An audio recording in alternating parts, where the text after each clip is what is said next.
All right, Mayor. Well, I mean, what started off as a beautiful celebration of community and really, a great party for everybody ended in chaos. Well, it didn't end in tragedy, which it's really very important that we do that.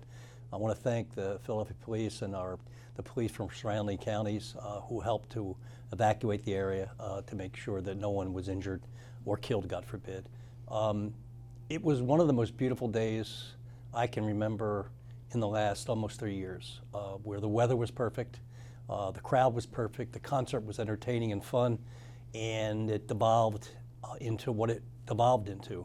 And I think I was expressing at the hospital my frustration as a human being with how we went from one place to another so quickly.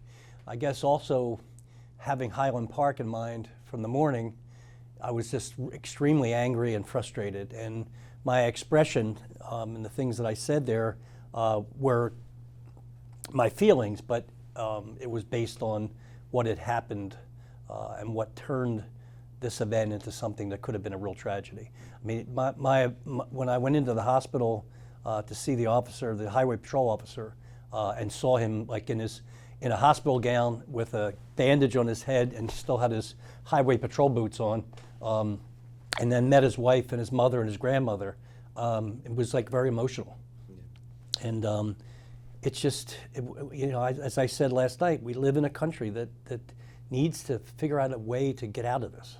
Of course. And before we get to the hospital, I mean, walk me through, you're celebrating the 4th. When did you find out something On the way to had the gone car, on the way to So you were leaving. to the mayor's car when I was leaving. And the officers grabbed me and said, there's been a shooting, and officers were hit, and we were on our way to the hospital. From there, I mean, it was that quick. From the time we found out to the time you were in the hospital, I mean, it was just matter of minutes. And you go in, you talk to the officer, to the family. Well, I talked to the doctors first, and then talked to the police commissioner, and talked to the command staff of the police department, and then had a chance to see the officer, injured. The other officer had been released already by the time we got in there, and to know that he was fine, and that his mom and grandmom and wife were, understood he was fine. It's a hard job. Being a police officer, and especially in these days of high-powered weapons and other types of availability, the police department did a great job yesterday. A lot of emotion. Let's talk about the moment. I mean, saying you can't wait until you're done with being mayor. I just think that was a human emotion, a human expression. Would I say it again there? No. I'm proud to be mayor of the city. I'm happy I was reelected. We've been through the pandemic. We've been through George Floyd's murder. We've been through the civil unrest. We've been through Donald Trump. We've been through everything we've been through. And as a person, sometimes it gets frustrating, and you emote. And Is resigning on the table? No, not at all. I mean, I'm absolutely not. I mean, I'm fine today after last night. We have lots of things to do when it comes to pre-K and rebuilding our rec centers and libraries and doing the thing, getting our kids educated and trying to make our city safe and getting guns off the street. So we have a lot of work to do. And, again, as any human being that lives with this kind of pressure, I expressed an emotion, and we're on to the next day. As I'm sure you've seen, there's statements by a lot of people that you work closely with, a lot of council members, people, in city halls calling for resignation. What do you say to them? Well, it's one thing to want to be mayor. It's another thing to being mayor. And I'm committed to whoever the next mayor is to working with him or her to make their transition smooth and to help them get off on the right foot so they're successful. Now, another aspect is the public. Obviously, some of the public that heard that might lose trust. How do you gain their trust back? I don't believe that I've lost their trust. I believe that people in this environment, based on what they're going through themselves, understand the frustration of maybe wanting to do something else or look ahead on what's coming in their lives in the next chapter. So basically, I've got nothing but support from folks. I mean, certainly social media, begets its trolls, and that will happen. But I think in general, most of the phone calls and contact that I've had has been positive and encouraging. But for people that are concerned that you might have lost the will to lead the city, how do you convince them that you're still in the fight? Well, I get up every day. I mean, again, and as I expressed last night, I take all of this personal. I mean, maybe I shouldn't. Maybe I shouldn't take all this as personal as I do. But I take it personal, and every homicide, every death, every tragedy, eats at me a little bit. And but when I do get up in the morning, put my feet on the floor, and go to work, I'm committed again to making the city the best city this can be, and keeping people safe, educating our kids, and making sure we have a good quality life.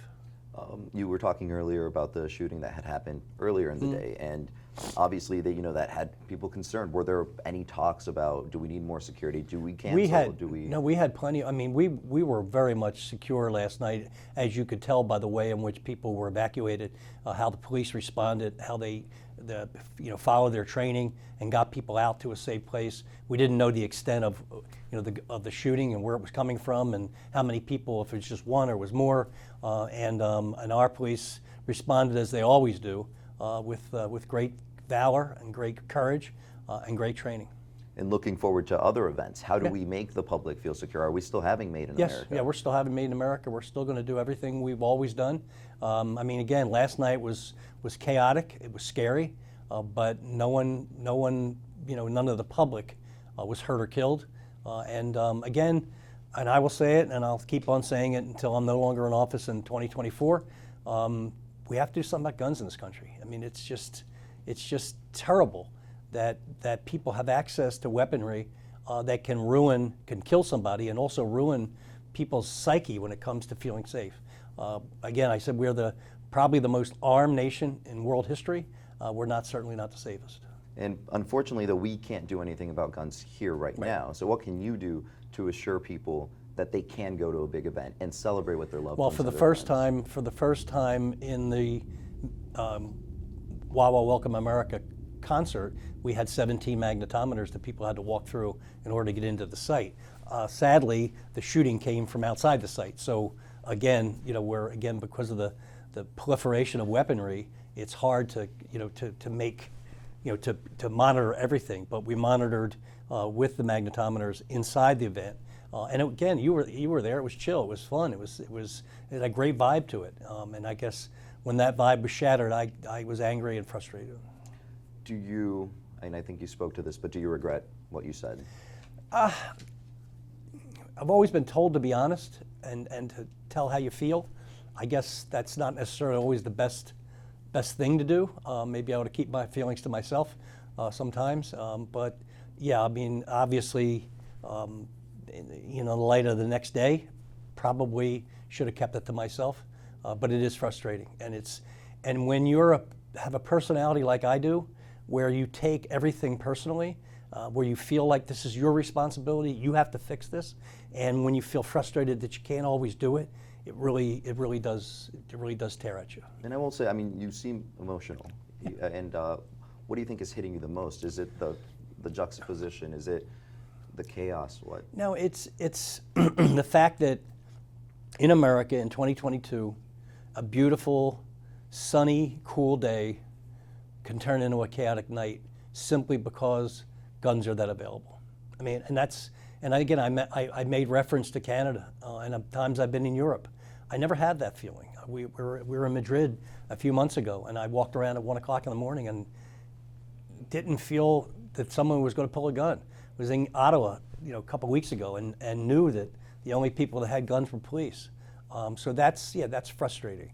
And when I expressed that frustration, and people respond to it the way they did, it's understandable, but I'm still a human being and I have feelings and emotions, and being mayor doesn't make you a robot. Okay. And do you think, how do we make Philadelphians feel as safe as when people travel to other countries? Continue to take guns off the street at the rate we're taking them off. I mean, again, you can drive to Bucks County every other weekend and buy a bag of guns and bring them into the city. So that's frustrating for me again. It's frustrating when weapons of war are available to 18-year-olds. It's frustrating to me when you can buy an unlimited amount of ammunition. It's not about hunting. It's not about sport shooting. It's about machines that kill people. And that, to me, makes me emotional, makes me angry, and makes me say things sometimes that maybe I wish I hadn't. Can you, any message for the people of Philadelphia, anybody that might have been disappointed by the comments? I'm going to be the mayor of January of 2024. I love being mayor. Again, it's sometimes frustrating, but I'm here to do the job I was elected to do with about 80% of the vote. So I'm hopefully that people will understand, again, that I am not infallible and not perfect. And is there a message of assurance for safety for future events for people to be able to enjoy the summer in the city? I mean, Made in America is going to happen. People should come down and enjoy the event. We'll continue having the events we have annually. Again, last night was scary and chaotic, but again, no civilians were injured or killed, and the police survived the attack on them. So just keep on moving forward.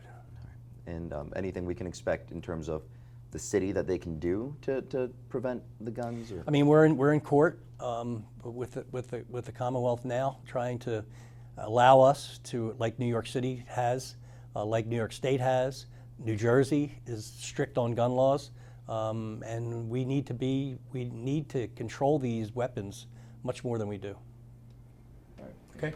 Great. Mayor, if I could ask, just real quick, it seems like when you came into your office, right, you came in wanting to build parks, Yep. wanting to enhance equity in this city, Yep.